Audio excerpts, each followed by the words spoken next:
ये कहाँ भटक रहे जा दुनिया में, ये कहाँ भटक रहे जा दुनिया में, मिल जाएंगे भगवान बिहारी जी तो बैठे वृंदावन धाम।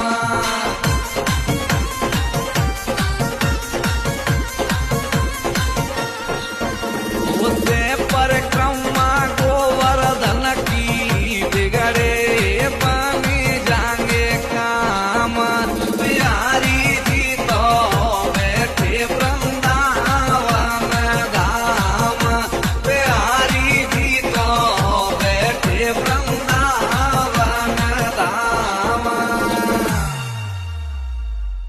ये कहाँ भटक रहे जा दुनिया